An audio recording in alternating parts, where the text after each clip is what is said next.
Hello. வணக்கம், என் பேர் அதின். நான் போட்டர் கம்பெனிலேருந்து கால் பண்ணியிருக்கேன், ஹெச்எல்ஏ டிபார்ட்மெண்ட். ஆமாம் சார். இது என்ன இஷ்யூனா சார்?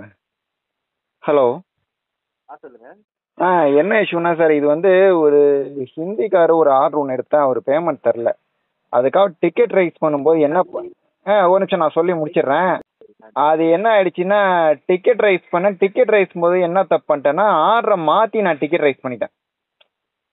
அந்த இன்னொரு ஆர்டர் மாற்றி டிக்கெட் ரைஸ் பண்ணதால் என்ன ஆயிடுச்சுன்னா, அவங்க கஸ்டமரை லைனில் வச்சுட்டே சப்போர்ட்லேருந்து வந்து பேசினாங்க.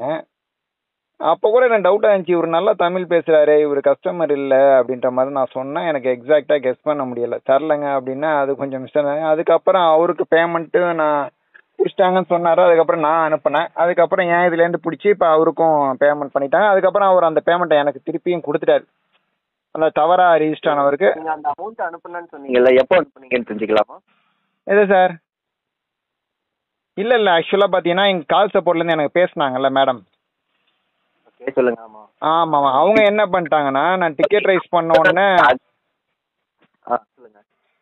டிக்கெட் ரைஸ் பண்ண என்ன பண்ணிட்டாங்கன்னா, என்னதில் எனக்கு அவங்க இதில் பிடிச்சி எனக்கு கொடுத்துருப்பாங்க போல இருக்கு. அப்புறம் அவர் சார் எனக்கு லைனில் வந்தார். அதுக்கப்புறம் இந்த மாதிரி அப்புறமே தான் எனக்கு தெரிஞ்சது, ஓ சாரி சார், நான் அந்த மாதிரி மாற்றி இப்போ டிக்கெட் ரைஸ் பண்ணியிருக்கேன், அதனால் உங்களுக்கு கால் பண்ணியிருக்காங்க போல இருக்கு அப்படின்னு சொல்லிட்டு, அப்புறம் அவருக்கு நான் பேமெண்ட் ஜிபேயில் போட்டேன். அதுக்கப்புறம் அவர் என்ன பண்ணான்னா, என்னட்ட பிடிச்சி அவங்க மேடம் அங்கே போட்டாங்க போல இருக்கு. அதனால அவர் அந்த பேமெண்ட்டை எனக்கு திருப்பி கொடுத்துட்டாரு. அதுதான் நான் சொல்ல வரேன் வினோத். ஆக்சுவலி நீங்கள் அனுப்பணும்னு சொன்னீங்கல்ல, எப்போ அனுப்புனீங்க? ஏன்னா இந்த ஆர்டரோட டேட்டு 8ஆம் தேதி ஆகஸ்ட்டு.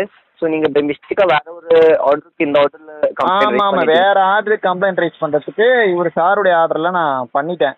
அவங்க மேடம் என்ன கால் சப்போர்ட் இல்லை, நான் அதுதான் சொல்ல வரேன். ஆர்டர் கம்ப்ளீட் ஆனதுக்கு அப்புறமா வேற ஒரு ஆர்டருக்கு கம்ப்ளைண்ட் பண்ணணும்னா இந்த ஆர்டர்ல தானே உங்களுக்கு அந்த கம்ப்ளைண்ட்டை நீங்க ரைஸ் பண்ணிருக்கீங்க. இல்ல அவரு இல்ல அந்த இந்திக்கார் வந்து பேமெண்ட் பண்ணி விடுறேன் சார். நான் முடிச்சுட்டு நைட்டு தான் நான் பண்ணேன், லேட்டா தான் நான் பண்ணும்போது என்ன ஆயிடுச்சுன்னா, லாஸ்ட் ஆர்டர்ல அது ரிஜிஸ்டர் ஆகும் போல இருக்கு. அதை நான் கவனிக்கல. அதுக்கப்புறமே மேடம் கால் பண்ணி பேசும்போது தான் இல்லை தரல மேடம் அப்படின்னேன். அதுக்கப்புறம் பார்த்தா இது ஒரு கஸ்டமர் வேறங்கிறது. அதுக்கப்புறம் அவரே எனக்கு கால் பண்ணாரு. அப்புறம் இந்த மாதிரி பேமெண்ட் பிடிச்சிட்டாங்கன்னு உடனே அவங்க எனக்கும் பேமெண்ட் பிடிச்சி அங்கேருந்து எனக்கு போட்டிருக்கிறாங்க. அதுக்கப்புறம் என்ன பண்ணிட்டேன், நான் அவருக்கு அனுப்பினோன்னா அதுக்கப்புறம் எனக்கு பிடிச்சி அவங்களுக்கு போட்டுட்டாங்க. நீங்கள் எப்போ அனுப்புனீங்கன்னு கேட்குறேன் நான். அந்த அமௌண்ட்டை கஸ்டமருக்கு அனுப்புனேன்னு சொன்னீங்கல்ல, எப்போ அனுப்புனீங்க? இல்லை அது இங்கே மேடம் சப்போர்ட்லேருந்து என்கிட்ட பேசுனதுக்கு அப்புறமா.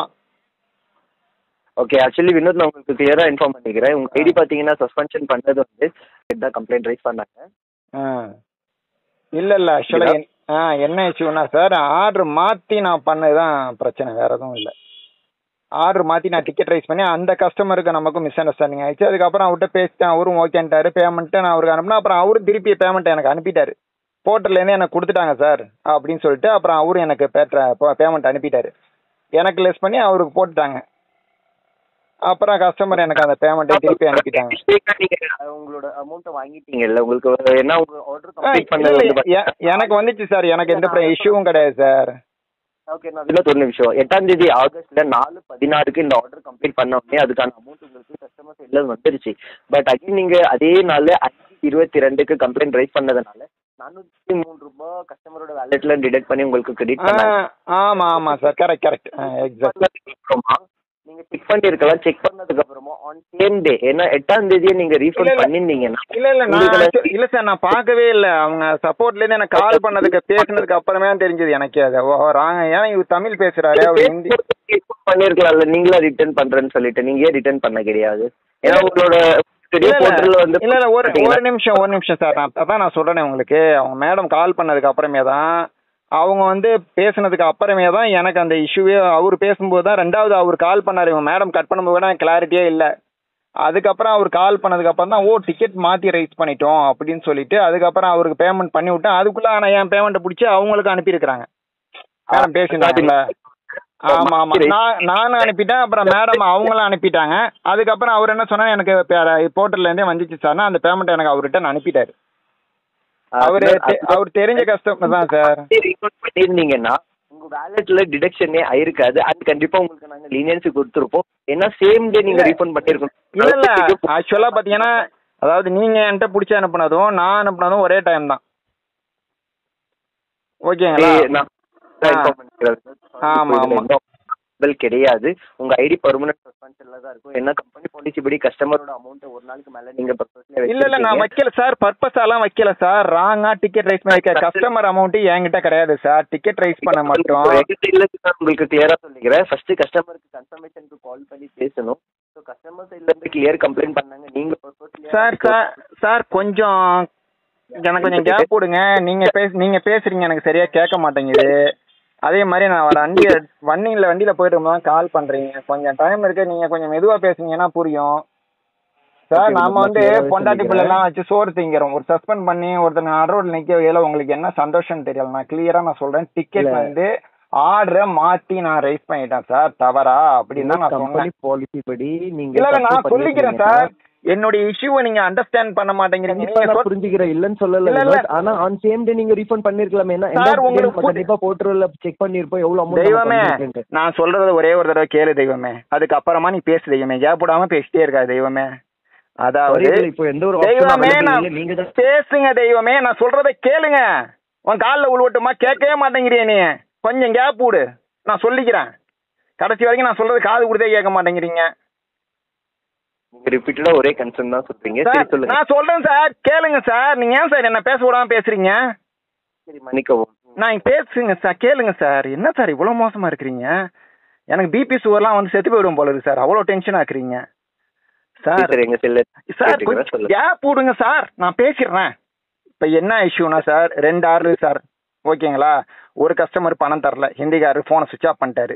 அவருக்கு டிக்கெட் ரைஸ் பண்ண பதிலாக இந்த ஆர்டர்லாம் நான் டிக்கெட் ரைஸ் பண்ணியிருக்கேன். ஆனால் என்ன இஷ்யூனா, அதுக்கப்புறமே கால் சப்போர்ட்லேருந்து அடுத்த நாள் எனக்கு கால் பண்ணி அவங்க பேசும்போது மட்டும்தான் எனக்கு இந்த இஷ்யூனே எனக்கு தெரியும். அது வரைக்கும் தெரியாது. சரிங்களா? தெரிஞ்ச உடனே அதுக்கப்புறம் அவரே கால் பண்ணால் பேமெண்ட் நான் பண்ணேன். அதுக்கப்புறம் போர்ட்டல்லேருந்து பிடிச்சி போட்டாங்க. அதுக்கப்புறம் அவர் திருப்பி விட நான் பர்பஸாக நான் காசு வச்சுக்காங்கிற எனக்கு எண்ணமே கிடையாது. என் காசை தான் போட்டு சாப்பிட்டுப்பாங்க. போட்டுற காசை நான் சாப்பிட்டதே கிடையாது இது வரைக்கும். எவ்வளோ சீட்டியாக டிக்கெட் ரைஸ் பண்ணதே கிடையாது. அந்த அமௌண்ட் மொத்த பிடிச்சி அதை தராதெல்லாம். அதுக்கப்புறம் அந்த இந்திக்காரன் அடுத்த ஃபோன் பண்ணி அவரும் போட்டான்னு வச்சுக்கோங்களேன். டிக்கெட் ரைஸ் பண்ண வேண்டிய இஷ்யூ ஆளே போட்டுட்டாரு. அந்த ப்ராப்ளமே சால்வ் ஆயிடுச்சு ஆட்டோமேட்டிக்காக. ஆக்சுவலாக நான் டிக்கெட் ரைஸ் பண்ண மட்டும்தான் நான் பண்ண தப்பு. ஏன்னா எவ்வளோ நஷ்டமாகுதுன்னு வச்சுக்கோங்களேன், ஏமாந்து போகிறேன்னு வச்சுக்கோங்களேன் கம்பெனியில். அதோட போயிட்டு போகணும் விட்டுருந்தா நான் நிம்மதியாக இருந்திருப்பேன். ஏன்னா இதை நான் உங்களுக்கு சொல்லி புரிஞ்சு விளக்க வைக்க முடியல சார். நீங்கள் தமிழ்காரா ஹிந்திக்காரனே தெரியல, நமக்கு தமிழ் மட்டும்தான் தெரியும். அதை சொல்லியும் புரிய வைக்க முடியல. நீங்கள் சொல்கிறதையே புரிஞ்சிக்க மாட்டீங்க. கஸ்டமருக்கு சப்போர்ட் பண்ணுங்கள், ஓகே நியாயம்தான். ஆனால் ஏதாவது ஒரு லாஜிக் இருக்கணும்ல சார். நான் டிக்கெட் ரைஸ் பண்ணி என்னுடைய காசு வரலன்னு கேட்டது தப்பா? அது தவறாக பண்ணிட்டேன். அதுதான் நான் சொன்னேன். கஸ்டமர் பண்ணாரு, அவருக்கு நான் திருப்பி கொடுத்துறேன். கஸ்டமர்கிட்ட பேசிட்டேன். அப்புறம் கஸ்டமராக அந்த பணத்தை எனக்கு திருப்பி அனுப்பிட்டார் ரிட்டர்ன். இல்லை சார் எனக்கு இது போர்ட்டலில் என்ன வந்துச்சுன்னு சொல்லி அந்த பேமெண்ட்டை திருப்பி எனக்கு அனுப்பினார். ஓகேங்களா? நான் போர்ட்டருடைய காசை நான் வச்சிடல. புரியுதுங்களா? ஒரு நாள் கூட நான் வச்சிடல. ஏன்னா அதுக்கு தேவை கிடையாது. உழைக்கிற காசு ஒட்டினாலே போதும் சார். சீட்டிங்லாம் பண்ணவே மாட்டோம், திருடவும் மாட்டோம். ஓகே, ஆக்சுவலி எங்கள் செல்லில் நான் மணி கேட்டுக்கிறேன். இதில் எந்த ஒரு ஆப்ஷனும் அவைலபிள் கிடையாது. உங்கள் ஐடி பர்மனன்ட் சஸ்பென்ஷனில் தான் இருக்கும். என்ன சேம் டே ரீஃபண்ட் பண்ணியிருந்தா லீனியன்சி கொடுத்துருக்கோம். கம்ப்ளைண்ட் இல்லை அதுக்கு நாங்கள் என்ன செய்யணும்? இல்லை இதுக்கான ஆப்ஷன் அவைலபிள் இல்லை இது கொலை குத்தமா? கம்பெனி பாலிசி படி கஸ்டமர் இல்லை சார். நீங்கள் எனக்கு இதை சார் எனக்கு ஓட்டணும் சார். நான் ஓட்டினா தான் நான் சோறு தின்ன முடியும். எனக்கு ரிலீஸ் பண்ணீங்கன்னா தான் என் குடும்பம் பொழைக்கும். என் குடும்பம் நாசமாக போயிடுச்சுன்னா நீங்கள் அட்மினில் வேலை செய்ய உங்கள் குடும்பம்லாம் நல்லா வாழ்ந்துருவீங்களா? உங்கள் குடும்பம் நல்லா இருக்குமா? விளங்குமா? இல்ல விளங்குமா?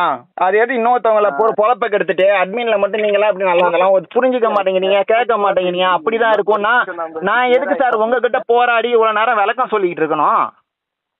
எங்க சைடுல இருந்து இதுல சத்தியமா நீ விளங்க மாட்டடா. உனக்கு விளங்காம போயிடும். விட்டு பொழப்பு விளக்கலாம். இந்த பொழப்பு நீ உண்மை போடா மானம் கட்டவனே.